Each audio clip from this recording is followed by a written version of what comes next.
Mga kapuso, ngayon po dumarami rin ang mga kaso ng African Swine Fever o ASF sa bansa. May epekto na kaya yan sa ilang mga pamilihan ng karne sa Maynila? May unang balita live si Jomer Apresto. Jomer!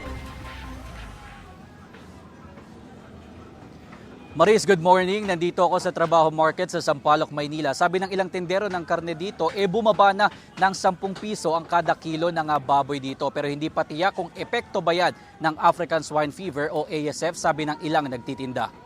Mula sa dating 350 pesos na kada kilo ng sariwang kasim ng baboy, nasa 340 pesos na lang ito ngayon. Ang sariwang liempo, nasa 390 pesos na lang ang kilo mula sa dating 400 pesos. Ayon sa tinderong si Jess, nagsimulang bumaba ang presyo ng sariwang karne ng baboy nito lang nakaraang linggo. Pero hindi pa aniya malinaw sa ngayon kung epekto ba ito ng African Swine Fever o ASF. Sinasabi kasi ng kanilang supplier mula sa Tarlac na marami pa namang supply ng baboy. Marami din daw na tumatangkilik pa ng sariwang karne ng baboy sa kabila ng banta ng ASF. Kung ang sariwang karneng baboy bumaba ang presyo, tumaas naman ng 30 hanggang 40 pesos ang kada kilo ngayon ng mga frozen na baboy. Ayon sa tinderong si JR, nasa 260 pesos ngayon ang kada kilo nito mula sa dating 220 pesos lamang. Aniya sa posibleng epekto daw ng ASF kaya nagtataasan ng presyo ng mga frozen na baboy.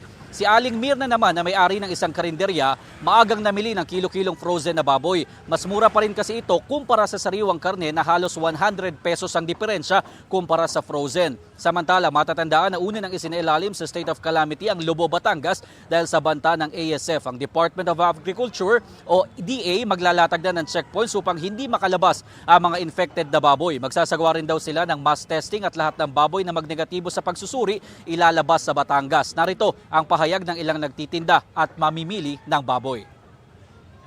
Sa ngayon po, tumaas 250, 260 po. Dati, 220 lang, 230. Nitong July lang po eh. Dahil po ba yan sa ASF? Dahil siguro sa kaya sila tumataas din. Medyo bumaba.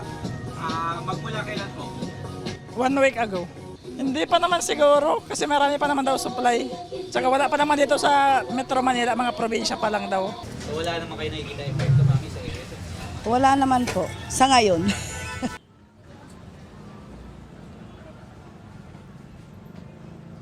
Maris, sabi ng mga tindero ng sariwang baboy dito, wala naman dapat ikatakot ang kanilang mga mamimili dahil hindi pa naman nakakapasok ang ASF sa Metro Manila.